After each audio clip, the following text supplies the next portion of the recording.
O gaúcho é um povo diferenciado, forjado na lâmina do facão e da lança, usados para defender as suas divisas, a sua terra e principalmente sua liberdade. O gaúcho tem o sangue farroupilha. Embora os mais jovens não saibam o que significa, é ele que circula nas suas veias. O gaúcho é um povo pacífico, de boa, que quer apenas trabalhar e no final do dia chegar em casa, tomar um chimarrão reunido com a família e tocando a sua vida, sem se envolver com a vida dos outros. Porém, esse homem pacífico, quando desafiado, ele não pensa duas vezes. E conforme já foi eternizado pela sabedoria popular dos pampas, o gaúcho dá um boi para não entrar numa peleia, mas dá uma boiada para não sair. O gaúcho traz dentro de si o sentimento de humildade, mas não se curva ou se dobra. O gaúcho ele cai como todo vivente desse planeta, mas ele cai de pé. O gaúcho encara seu adversário, seu inimigo, no olho por olho. E está na hora do gaúcho dizer para o rio Guaíba, dizer para os rios que estão devastando todas as cidades: te cuida, riozinho, se não te bebo todo. O gaúcho mais uma vez enfrenta uma provação, mas ela não será suficiente para destruí-lo, muito pelo contrário. Essa tragédia que assola o Estado fez renascer no gaúcho aquela raça, aquela gana pela vida, até então adormecidas. Aqueles que não conhecem a nossa história podem até estar estranhando o que eu estou falando.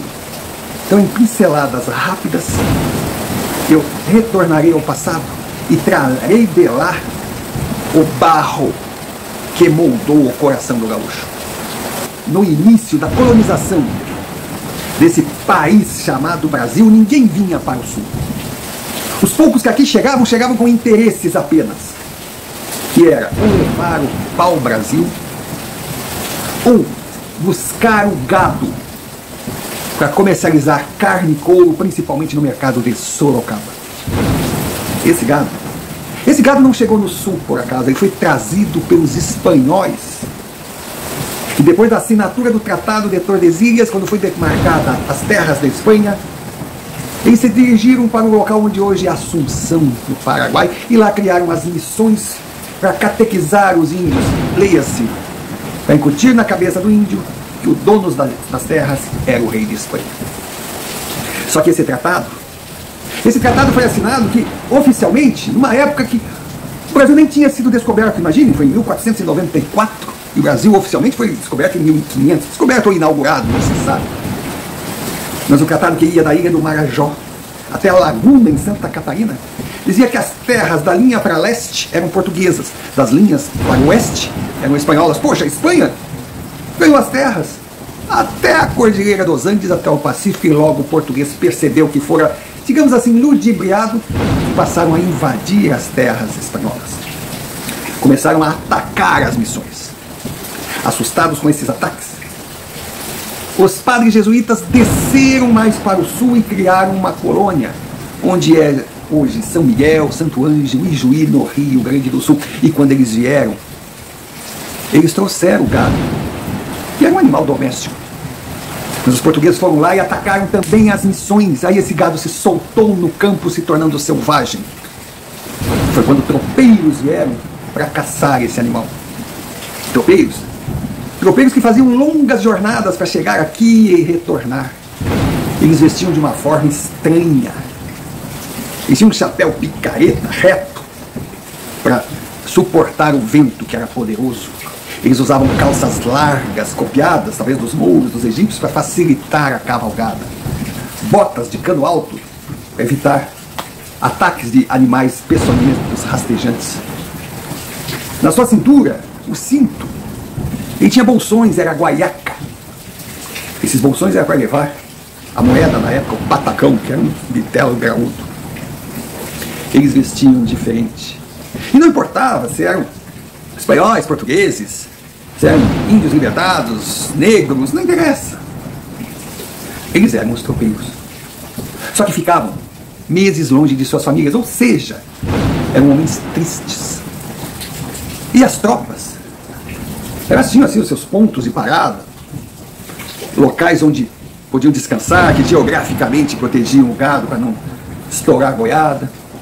E aí, lógico, à noite, eles dançavam, cantavam, contavam histórias. E essa música, essas histórias, eram observadas ao longe por índios minuanos que habitavam os pampas, sendo dali, por essa terra, que entra o vento mais frio do Brasil, que vem direto do Polo Sul, que é o vento minuano. E para o minuano, aquele homem de veste estranha, de fala estranha, ele era um gautier. Gal, solitário ou canta triste, tchê, gente. Daí que surgiu o famoso tchê tão usado no Sul, pois é, gautier, minuano, gaúcho no castelhano, gaúcho no português. Nascia um povo. Nascia um povo que aos poucos começou a colonizar a terra. Deixou de ser apenas um viajante, principalmente depois que o governo português, assustado com os ataques espanhóis que avançavam para suas terras, resolveu dar sesmarias a esses soldados para se tornarem fazendeiros e terem exércitos particulares para defender as terras do Sul. Mais uma vez o governo central lavou suas mãos e jogou o pepino na mão do gaúcho. Aí começaram a chegar os novos gaúchos da Europa, alemães e italianos, e foi se formando um povo cuja mistura de raças de uma criatura diferente daquelas que habitavam o restante do país. Na época, um local estratégico de guerra era a colônia del Sacramento. E quem não conhece, vá conhecer, é lindo demais. Quem conhece sabe do que eu falo. É um forte que fica no Uruguai, às margens da Bacia do Prata, ou seja, do outro lado, Argentina. E o contrabando de couro e carne estava grande demais. Aí os portugueses ousaram e invadiram ainda mais as terras castelhanas e criaram o seu forte. A presença portuguesa no local não agradou aos espanhóis, que também não queriam. Mas batalhas e batalhas partiram para a negociação e trocaram a colônia del Sacramento por toda a região das Missões. Os portugueses aceitaram a troca, mas deixaram claro, só assumiriam a terra se não tivesse sobre ela um único espanhol. Então, gente que estudou na cartilha espanhola, leia-se os índios. Aí os índios, que cresceram na paz, índios que aprenderam a ler, escrever e pensar, mas não aprenderam a pelear, se viram sozinhos, pois os antigos amigos precisavam matá-los, que eram os espanhóis. E os inimigos de sempre estavam chegando com força e apoio para dizimá-los. Ou seja, o índio ali, o certo seria se render. Mas surgiu Cepé Tiaraju, o primeiro exemplo do que é um gaúcho e como pensa o gaúcho. Cepé Tiaraju falou que o seu povo preferia morrer a ser escravo. Todos os índios das missões foram aniquilados, mas venderam a derrota muito caro. E espanhóis e portugueses começaram a respeitar o novo povo que estava surgindo. O tempo passou. O tempo passou e a carne, o couro do gado continuou sendo a base da economia do Sul. O tempo passou e o gaúcho não estava mais satisfeito com essa ideia de escravidão. Ele, que era um defensor da liberdade, por que tornaria um negro escravo, um índio escravo, só por terem peles diferentes? Só que nessa época, tudo era o centro do país, as províncias não tinham direito a nada. E aí o gaúcho ousou, pedindo igualdade no tratamento. A elite do centro deu risada. Olha, essa ralé querer ser igual aos nobres da corte. E eles já tinham enfrentado outros levantes, pessoas do norte, nordeste, que queriam igualdade, mas aí simplesmente liquidavam o assunto rapidinho e pensaram, é mais um povinho que nós vamos ter que dar um sacode para eles calarem a boca e se colocarem no lugar deles. Só que eles não lembraram que no passado deram direito aos grandes fazendeiros de ter exércitos particulares. Em represália à ousadia gaúcha, o governo central colocou um imposto sobre o charque gaúcho, sobre a carne seca gaúcha, que era a base das bases. Por quê? Porque os tropeiros, quando viajavam, eles não podiam comer a carne nova, que era o que eles iam comercializar. Então o que faziam?